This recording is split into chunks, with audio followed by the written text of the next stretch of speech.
Thank you for joining us once again on the State of Freedom.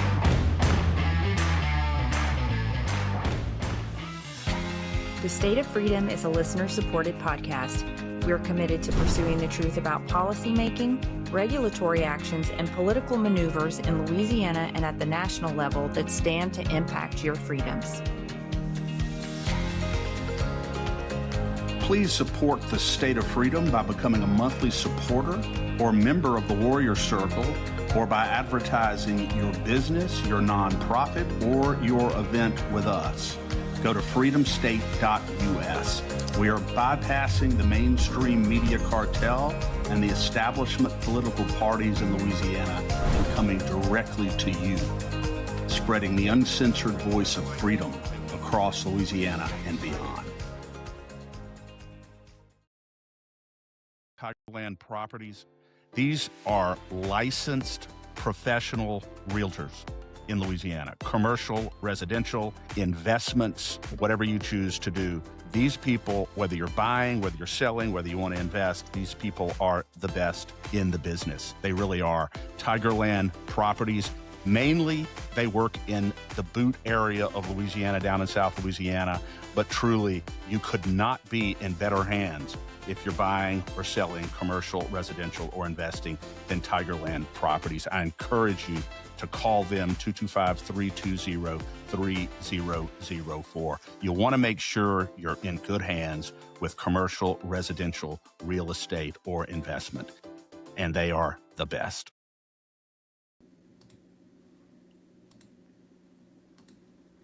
Well, today on the State of Freedom, we're going to talk about this past Saturday's Senate and PSC elections. Goodness gracious, mercy! And it's Tuesday. It's Tuesday, Danielle. I'll give you a pass.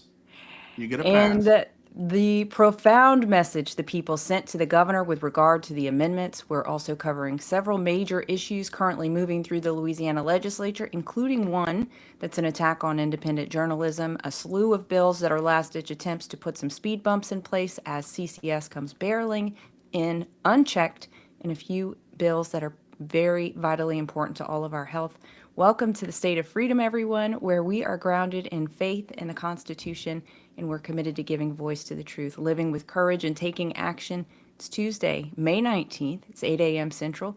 We are approximately 2 weeks out from being done with this mess, and I'm Danielle Walker. I'm joined by my friend and co-host, the Watchdog-in-Chief of Louisiana Citizen Advocacy Group, Chris Alexander, and we are coming to you live on Voice of the People USA TV and radio network on Rumble, X, YouTube, and Facebook. Give us a like. It helps us with all the algorithms. Share, retweet, get in the comments. We want to hear from y'all. Absolutely. Well, Chris, good morning. How are you doing? Good morning. Danielle, I'm doing well. I'm actually giddy with excitement for so many different things.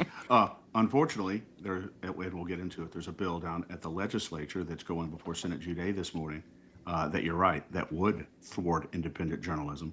And so we're going to register and weigh in strong opposition to this HB 410. But anyway, we'll get into all of this. I'm just giddy with excitement to be with you. Well, likewise, my friend. All right, well, let's get right into the scripture of the day. It is 2 Timothy chapter 2, verses 1 through 3. And it says, Timothy, my dear son, live your life empowered by God's free-flowing grace, which is your true strength, found in the anointing of Jesus and your union with him. And all that you've learned from me, confirmed by the integrity of my life, deposit into faithful leaders who are competent to teach the congregations the same revelation. Overcome every form of evil as a victorious soldier of Jesus, the Anointed One. And I think that's it. I would keep going because it's so good, but that's where I said to stop. So the part that I want to focus on is that second verse, because the Apostle Paul is encouraging Timothy to teach the teachers about how to live empowered by God's free-flowing grace through the anointing of their union with Christ. And he's instructing Timothy to teach the teachers based on what he's learned from Paul and the integrity in Paul's life. This wasn't theoretical.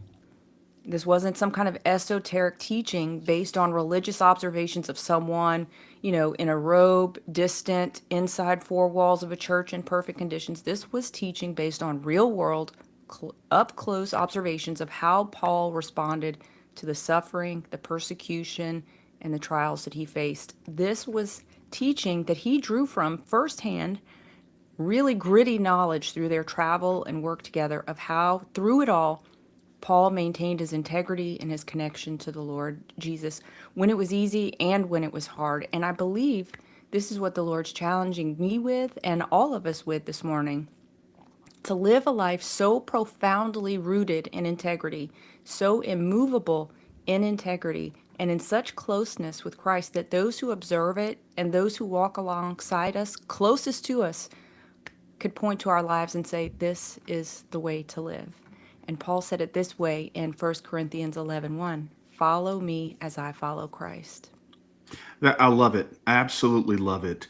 And sometimes, Danielle, people get the impression that, when they read about, well, I guess just figures in scripture, we tend to elevate historic figures almost to a level that even they never ascribed to themselves and simply do not want.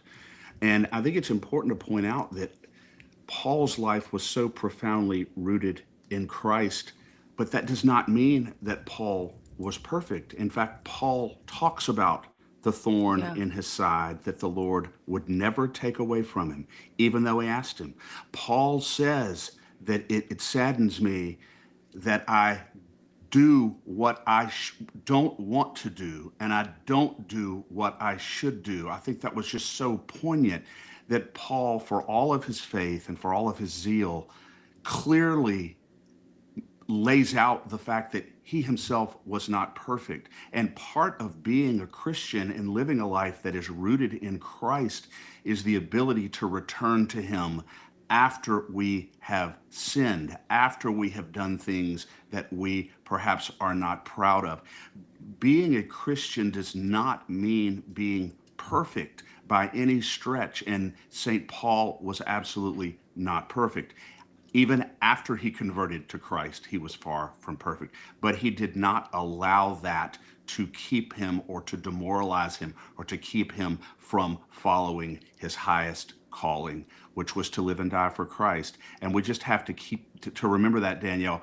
I think one of the most unfortunate, I think, expropriations perhaps of our faith is the idea or the teaching that we have got to be perfect. It's Right. just the opposite of that. We cling to Christ precisely because we are so far from perfect. And I just want to remember that. And Paul, I think, was just a textbook example of that. And I think one of the things that Paul probably was teaching Timothy, or Timothy was learning through his observations of Paul, was that Paul was probably very quick to apologize, very quick to acknowledge his faults, because that would be what you need to be able to move on and move forward in integrity. If you are messing up and not confessing to it, if you're causing, you know, if you're causing people to stumble, or you're saying things you shouldn't say or doing things you shouldn't do, the only way to remain an example is to be very quick and very open about your failures. And so I think that's probably one of the examples that Paul was talking about. Just, Absolutely essential, Danielle. yeah. Absolutely essential to have the humility and the honesty to do just that, to admit our failings. And that is what really ultimately draws people to you. Man, this guy he's not perfect. He doesn't He's claim to be real. perfect. He's a real human being. He cries, he weeps, he laughs, he falls and gets back up. He's a Yeah. human being. That is the sort of Christian life I think people are drawn to. Yeah, I think so too. Well, let's get into it, Chris. And just for our viewers, if you're just joining us, we're getting into the election results from this weekend. We're tracking a couple key legislative developments in Louisiana this morning. One that would disarm independent journalists like ourselves, a slew of CCS bills, really anti-CCS bills, and a few health and medical related ones that would, and including one that would set pro-life protections greatly back if passed. So there's a lot going on. and we're in a race against the clock this morning because Chris has to get down there, so buckle up. Chris, why don't we start with the Senate race? We Yeah, made national news with that. national news. Danielle, the reason why I'm so excited about this Senate race and John Fleming is that observing, following, participating in politics for many, many years, I've never seen a race in which the establishment and dark money, anonymous money hustlers, did more or spent more in order to take out one candidate. Do you realize that out of state money, about $10 million was expended in order to destroy John Fleming? They wanted to take him out in this primary, Yeah. and they did everything within their power to do it, and they could not do it. He was outspent almost 11 to 1, and yet the grassroots showed up and launched John Fleming into a runoff, and it is an entirely new ball game now, June 27, entirely new game. It may look like, okay, so Julia Letlow gets 55% of the vote. I'm sorry, 45% of the vote. Yeah. 55% of Republicans in Louisiana who cast a vote on Saturday voted against Julia Letlow. We have to remember that. We also, again, have to remember the unrelenting barrage of false attacks and lies that were leveled against John Fleming every single hour of every single day. And yet she couldn't get to 50%, despite President Trump's endorsement. I don't see how anybody construes that as a victory for Julia Letlow. Also, conventional wisdom, Danielle, says that most of the time, the top finisher in these primaries like this are at or very close to their ceiling of what they're going to get. So I think Julia Letlow has largely topped out here, coupled with the fact that it's no secret that Bill Cassidy, who received what did he get, Danielle? 25%? Something like that. 25% of the Republicans voted for Bill Cassidy. Neither he nor his voters and supporters have any love lost for Julia Letlow. In fact, they can't stand her. I would suspect that the bulk of Bill Cassidy's voters are going to John Fleming. This is a dogfight in this runoff, and if I were John Fleming, I would be very, very excited about his possibilities going into this runoff. Yeah, a couple of thoughts on that, Chris. One is, people have responded or asked in our Facebook page, what does this really mean? Like, why didn't Trump come out after he had the conversation with Fleming and support him and withdraw his support for Julia Letlow? Why was he saying things at the last minute, even in support of Julia Letlow? And my response is, look, I'm not inside Trump's head. I have no idea why he hasn't, but I can tell you what the fruit of that is. And I think this had to be part of it. The main goal of this primary, as far as President Trump was concerned, and really should be as far as the voters of Louisiana are concerned, get Bill Cassidy out of there. And he is out of there. That worked. That absolutely worked. And I think, getting a text message from Julia Letlow every 15 minutes for the last 3 days leading into the election and every 10 minutes on election day just reminded me to go to the polls and vote against her. So people are going to do what they want to do. So I think the more that John Fleming can get out there and just tell the truth and let people get to know him more, the better he's going to do. So we'll see what happens in these next 2 months. I mean, Yes. President Trump's, who knows what can come out in the next 2 months? There's plenty that can come out. I mean, there's the insider trading allegations. There's You mean plenty. the next month, or when? Well, I mean, isn't it June 27th, the runoff? Oh, okay. So yeah. So it's what, in about then about a little over a month, right? Yeah. A little I over a guess a month. month Yeah. and 10 days. Okay. Yeah. Whatever. Yeah. So, Close enough. so the moral of the story is a lot can happen in that period of Yes. time. And the important point, Danielle, here for every one of our listeners and everybody in Louisiana, despite every single advantage, you couldn't paint a scenario in which Julia Letlow had any more advantages than she had in this race. And yet 55% of the Republicans in the state of Louisiana rejected her. As far as I'm concerned, that is fertile grounds for John Fleming going into this runoff. Chris, quick question before we move on. Did she win her home parish? I didn't check. You know what? I haven't. I haven't. Is it Washita Parish? I don't know. I don't know if she won her Okay, home I'm, parish or I'm not. I gonna haven't look it up. broken down the I'm gonna parish. look it up. Yeah. But do you want to talk about the PSC race real quick while I look it up? Oh, I was very, very happy about John Young. John Young was one of the candidates that we really liked in the Public Service Commission race. I know she knows Martha Huckabee. He knows Martha Huckabee, and Martha's the head of Women Republicans of New Orleans, a great organization over there. He's opposed to carbon capture and sequestration. He's answered it directly to you and to others.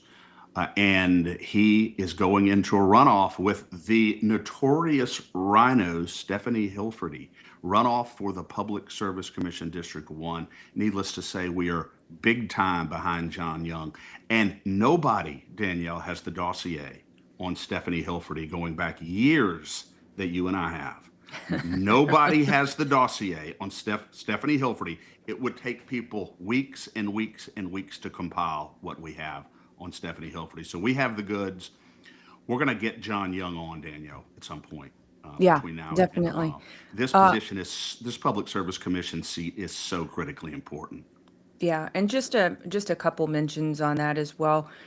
There were, I believe, five people in that race: Stephanie Hilferty, Mark Wright, both of whom are state legislators, and then there was John Young, Big John Mason, who we've had on the show and like a great deal. And there's another gentleman whose name's escaping me. He did reach out to me to come on the show, but we were just too jammed up, and I mean, just dropped the ball on it, if I'm going to be Yeah. totally honest. But Thanks, Danielle. yeah, I did. I really did. I I couldn't. I love couldn't manage we're it a all. no excuses show here. That's No right. excuses. So I think the three of them we considered to be, the grassroots candidates, the ones who are in some ways outsiders, and probably have the best interests of their communities and the people at heart. I would also say that John Young was just, greatly benefiting from having a lot more name ID. I believe he was mayor of, was it Jefferson? It wasn't Jefferson. If I could think of the name, it will come out. Oh, I can't think of it. I can't Anyway, think, it's but okay. yeah. He was a local, he was a parish mayor. Lockport? No, Not definitely not. Lockport. Okay. All right. Anyway, the moral of the story is he had good name ID where he was, and the people who he served really liked him. So Yeah.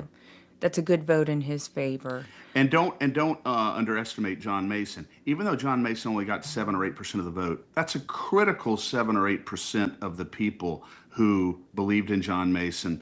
Yeah. And hopefully, I believe that John Mason will do the right thing now and hopefully get behind John Young. On John Young's very worst day, he is infinitely better than the notorious Stephanie Hilferty. Believe me, we have the documentation, we have the receipts. The last person in Louisiana who should be sitting on the Public Service Commission is Stephanie Hilferty, and there is no comparison. John Young's got to move on into that seat. We need All it. right.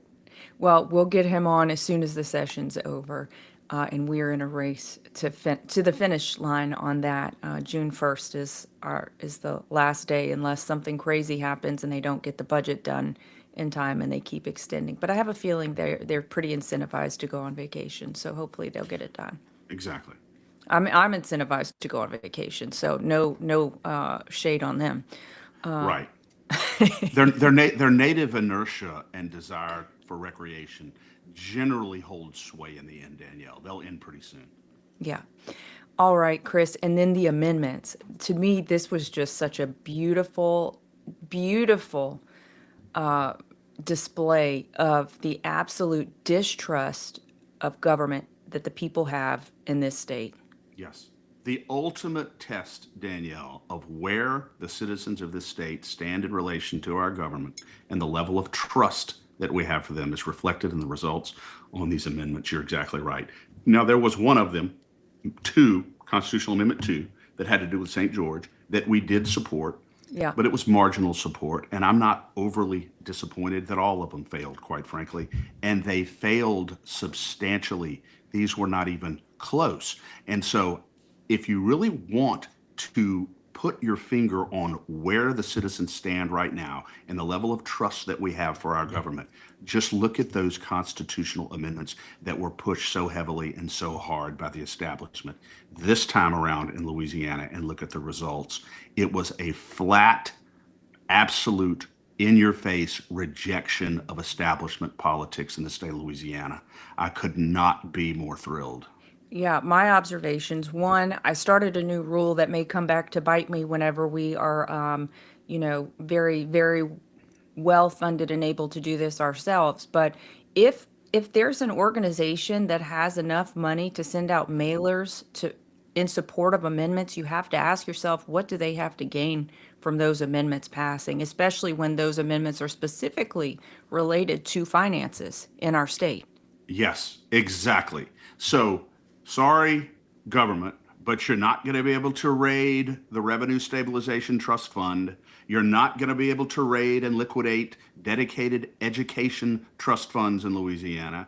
We're not going to be going back to the days of Huey Long and political cronyism with respect to the appointment and termination and censor of classified civil service employees in the state of Louisiana. We're not doing it. A flat rejection. Danielle, if our teachers absolutely, this is important, our teachers absolutely deserve a raise. They are so overdue. They're on the front lines. I have such enormous respect Yeah. for teachers in the state of Louisiana, but you dishonor them by trying to do it this way. Yeah. Particularly when floating through the legislature right now is a bill that would increase by 30 or 35% the governor's salary and other perks for other officials in our state. You want to talk about absolutely insulting to the citizens of this state. Why doesn't Governor Landry propose a constitutional amendment so that he can raid some funds to find the money to give himself the pay raise? He can, apparently, there's money available to give Governor Landry's office a $40,000 a year pay raise without having to raid a trust fund. So why do we have to raid a trust fund and go by way of constitutional amendment in order to give our teachers a pay raise? This is just utter and complete reprehensible hypocrisy. Does Governor Landry not think that people see what is going on here? Does he really not? I really believe, Danielle, I'll be honest with you, I'm starting to believe this more and more. And I think it's unfortunate and sad because Marcus Aurelius said the greatest leader Rome ever had was that the moment you begin to surround yourself with sycophants who are afraid to tell you the truth, no matter what that truth is, you are doing yourself and the people a tremendous dishonor. Yet I truly believe that Landry has surrounded himself with sycophants who simply do not tell him the truth. I don't know that he even understands what kind of trouble he is in. Well, Chris, in the famous words of A Few Good Men, he can't handle the truth. And they recognize it, I love it, and they recognize that, I believe, Danielle. But he's in deep trouble, and you know, and we're going to continue. You and I, just because this amendment failed, does not mean that you and I are not going to continue to remind our listeners of this absolute textbook study in hypocrisy that we saw with this, that we're seeing with this ILG bill to give the governor a raise statutorily, yet he was trying to raid education trust funds, supposedly to give the teachers a $187 a month permanent pay raise. And $187 a month. you and I locked on to that as soon as as soon as this, we've been following 1201 and have seen just the hypocrisy of it. We've been very upset that there's been absolutely no move to remove fraud from the government, detect fraud in the government or in any contracts, but there is all this, rah rah. We're passing a flat budget and all this nonsense. We want to give teachers a pay raise without any sustainable path to do that. Yesterday, Governor Landry, I think I mentioned this to you on the phone last night, posted on Twitter and I think Facebook that if the teachers don't get a pay raise, nobody in the state's getting a pay raise. So I put in the comments, obviously, exactly what you just said, Chris, which is, are you including yourself in that, Governor? Because you seem to be shoving this bill pretty fast and furiously through the legislature to give yourself a pay raise. So we'll see. But the comments were blistering, Chris. People know that it's hypocritical and people can see right through it. People And can see right through it, Danielle. And by the way, the state of freedom is exploding across the state of Louisiana with the truth. There is no hiding anymore. For instance, Danielle, there's no hiding that 4 or 5 representatives wanted to change their vote at the end of 1201, this bill that gives Landry this substantial pay raise, his office. They wanted to change their vote because of the fallout at the end of the day from yes to no. And guess what? If they had all been allowed to change their votes, it would have caused that bill to fail. And so there was some esoteric rule that was invoked by the speaker that disallowed them from changing their vote if it would cause the legislation to fail. So they weren't allowed to do so. But if they had been allowed to change their votes, as they're always allowed to do, that bill would have failed. And it was protected by leadership in the House. So it wasn't reversed. And now it goes over to the Senate. So apparently, Danielle, the only time in the state legislature, our legislators are allowed to change their vote from yes to no or from no to yes is when it makes absolutely no difference to the outcome of the legislation, to how our tax dollars are being spent, to public policy in Louisiana, and the extent to which our government is actually serving us. If it actually makes a difference, then sorry, you're not allowed to change your vote. I think that is just disgraceful. well, I hope I would have been steamed enough by that to go to my senator and say, you have to vote this down because it's straight garbage and they're ramming it through. And we're all going to be suffering the consequences of this next year, which is election year, folks. So yeah, they need to kill that bill, and hopefully they have the support in the Senate. Where is it going to be, Chris? Is it Senate and Governmental Affairs or Appropriations? It passed the House. It'll probably, I would imagine that, probably going to governmental affairs, maybe then appropriations perhaps, but it's just absolutely atrocious. If I you know were you to have. put this to the vote of the, if you were to put this to the vote of the people, Danielle, right now, just a vote of the citizens in Louisiana, do you agree that the governor's office should, or any other statewide official for that matter, should receive almost a 30% current salary pay raise? What do you think the outcome of that vote would be? Chris, it would be really ugly. I Yeah. don't know a single person who would vote for that except for the people who stand to benefit. Quick question for you before we move on. Do you think that the message sent by these amendments failing was strong enough for some of these amendments that are bubbling through the legislature right now, for instance, the Constitutional Convention? Do you think that's enough for them to just say, you know what, we might as well just put this one back in the pocket because there's no way? Or do you think they're so tone deaf that they're just going to keep sending us this stuff and we're just going to have to keep smacking them down? Well, it depends on whether they like being smacked in the face or not. If they don't like being smacked in the face, perhaps they'll consider what you just said, cut their losses, move on down the road. If they don't Yeah. care, then they'll probably allow it to go forward and get a vote, and maybe even put some money behind it to try to get these amendments passed. But with very few exceptions, Danielle, you and I will do a post-legislative wrap-up on these amendments that are pending right now. But I don't see any of them that, frankly, I'm very enthusiastic about. No, no, I don't think so. There may be one or two related to like that bond and tax election, having to put those on the calendar Yeah, at an appropriate time so that's people the know only one I about can think them. of. That's the only Yeah, one I can think of. And there, I think Chuck Owens perhaps has one that is a a couple that are CCS good. type. Yeah, Yeah, yes. yeah. So But for there's the a rest are handful. not. Yeah. But the problem is people not only don't trust the government, but they don't trust the language that's being put in those amendments. You know, whenever you look at the amendments, there are two lines, and unless you go and do your own research, you don't know the extent of the bill, which is impossible. I mean, some of those bills, I mean, what was the bill was 175 pages long, that Amendment 2 last year. And so people don't even trust what the description is. They know they can't Yeah. because they have been fooled before. And so I don't really see people being too willing to vote in favor of any of this stuff until they sort that stuff out. And I'll just mention, you know what, we got to get you out of here. So why don't we talk real quick about House Bill 410?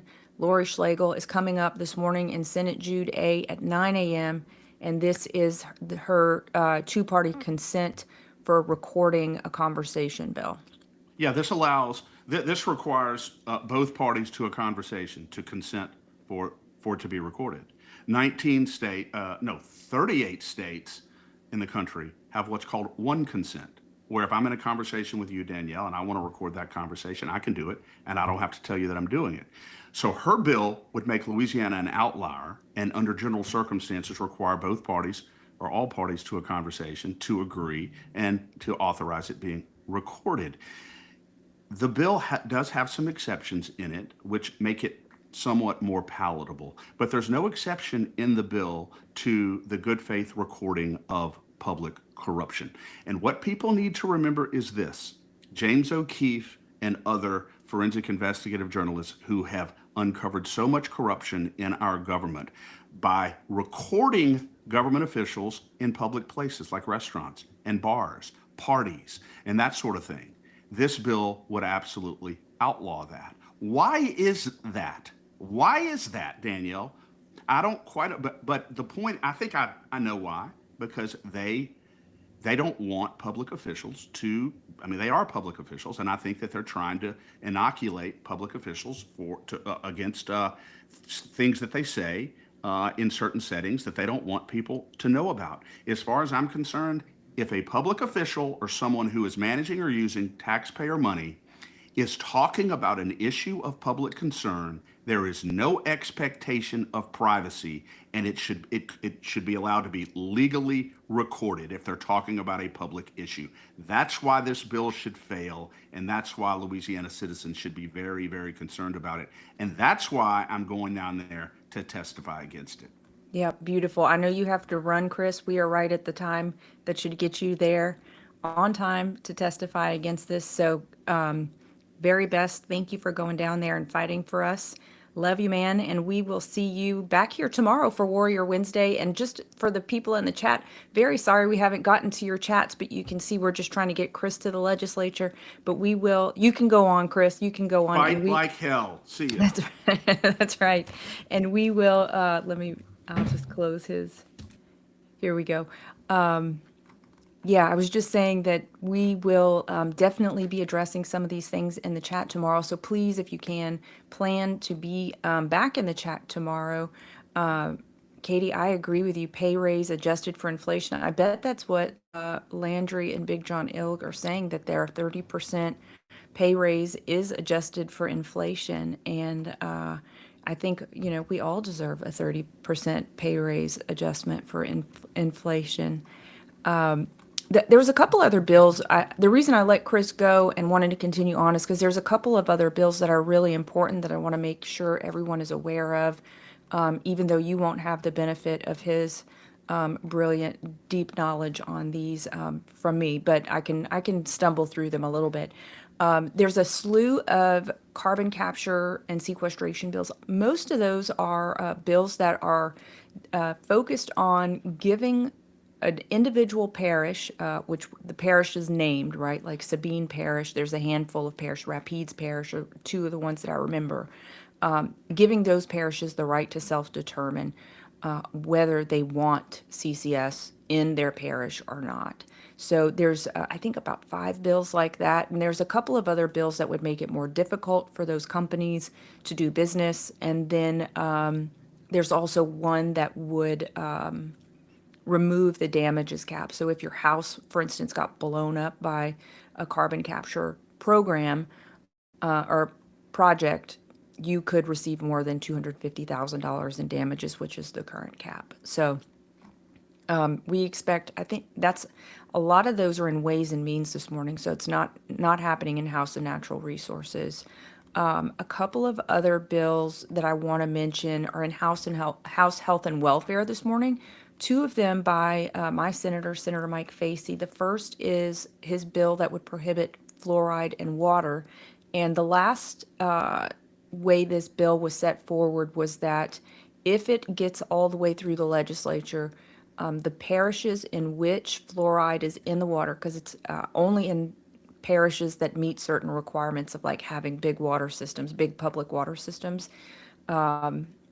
those parishes will have to vote on whether we want to keep the poison in the water or not. So Chris is also set to testify in favor of this, but also to make sure that the legislature understands, specifically the House Health and Welfare Committee understands that the people should not have to get out to vote to not be poisoned any longer. We could just take it out of the water now, and everybody would be in much better health. So y'all say a prayer for that bill. I feel really strongly about that bill. And he also has his bill. If y'all recall last week's Representative Rodney Shammerhorn had a bill that was passing through, and this is his bill that was requiring labeling for cell-cultured food products. And that's like lab-grown meat. I call it Frankenfood. But I was saying last week that this bill, the labeling bill, to me doesn't go far enough, right? Because labeling still means that we have these products in our restaurants and in our grocery stores. And actually, Rodney Shammerhorn chatted in on our Facebook post about this and said that he actually does have a bill that does the same as Senator Facey's, which is to completely ban it as a product for human consumption. But they were trying to push the labeling one through first just to make sure that there was at least a first line of protection. So big thank you to Representative Shammerhorn for that, and a big thank you to Senator Facey. This, I think, is a very important bill because we want to make sure that the food that we are consuming, whether at restaurants or when we go to the grocery store, is real food, because we don't know what the long-term or even short-term effects of this stuff is. And I'm not sure if we even know if it's already in our food supply right now, which is very concerning. In House Criminal Justice this morning, House Bill 261 by Representative Delicia Boyd.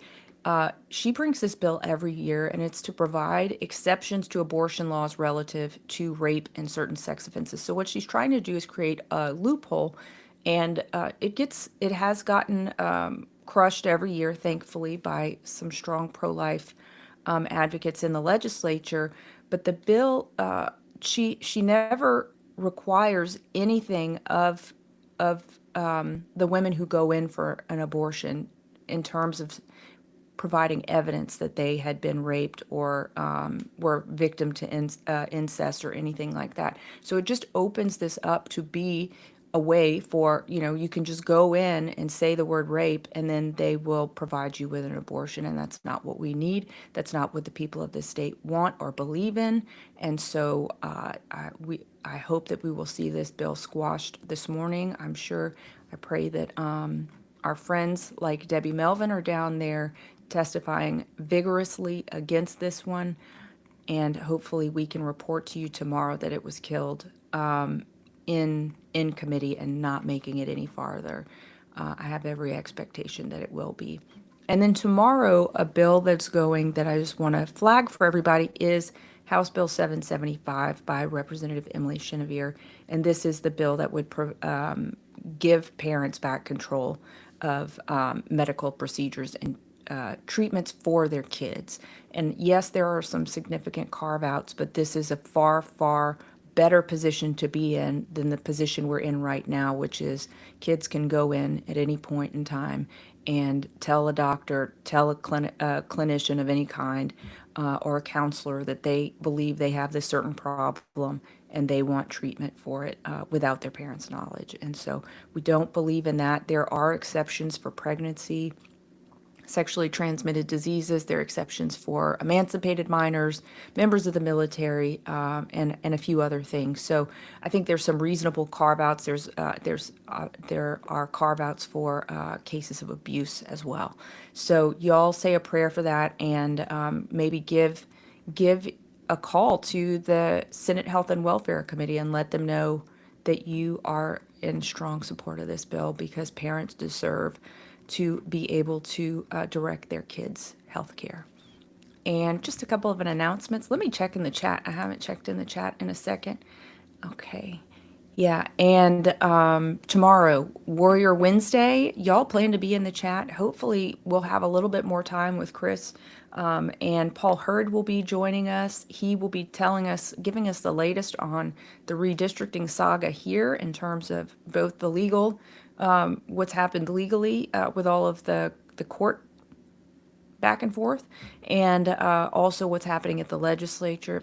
We know that I believe today the House will take on the redistricting issue.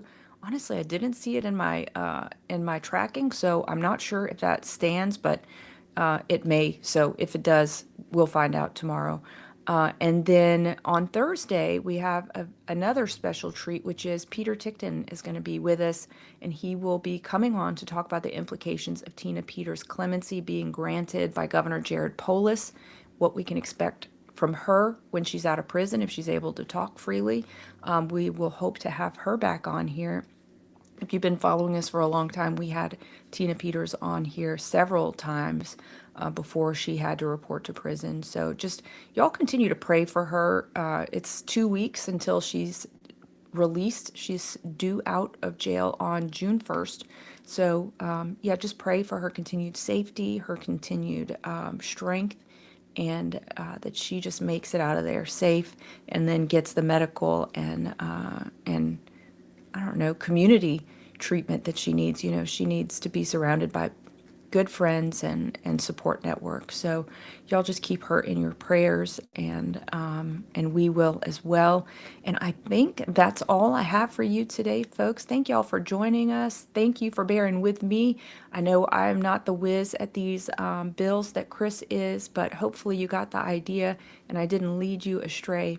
But God bless you. We just pray that you have a wonderful day ahead, and keep making sure that your legislators know where you stand. We have 2 more weeks to influence them to do the right thing on all fronts. So if there are matters that are important to you, pick up the phone and call them or drop them an email.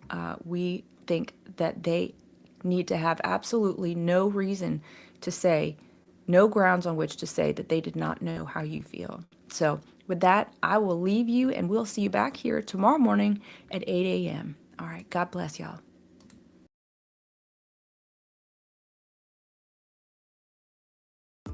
Blanco Brothers has been in business in Louisiana for about 30 years now. I have personal experience with this company, and I know others who have as well. If you have a business or a home and you've got roofing, gutter, sheet metal issues at all, one number you need to know, and that's Blanco Brothers Construction. He will treat you right financially, and he will take very good care of you with regard to the quality of the service that he provides. I cannot recommend Blanco Brothers Construction more highly enough. Memorize the number 225-226-4222. Blanco Brothers Construction, the very best in the business. Pokey Claw, right here in Mid-City in Baton Rouge. It's Baton Rouge's newest claw machine arcade.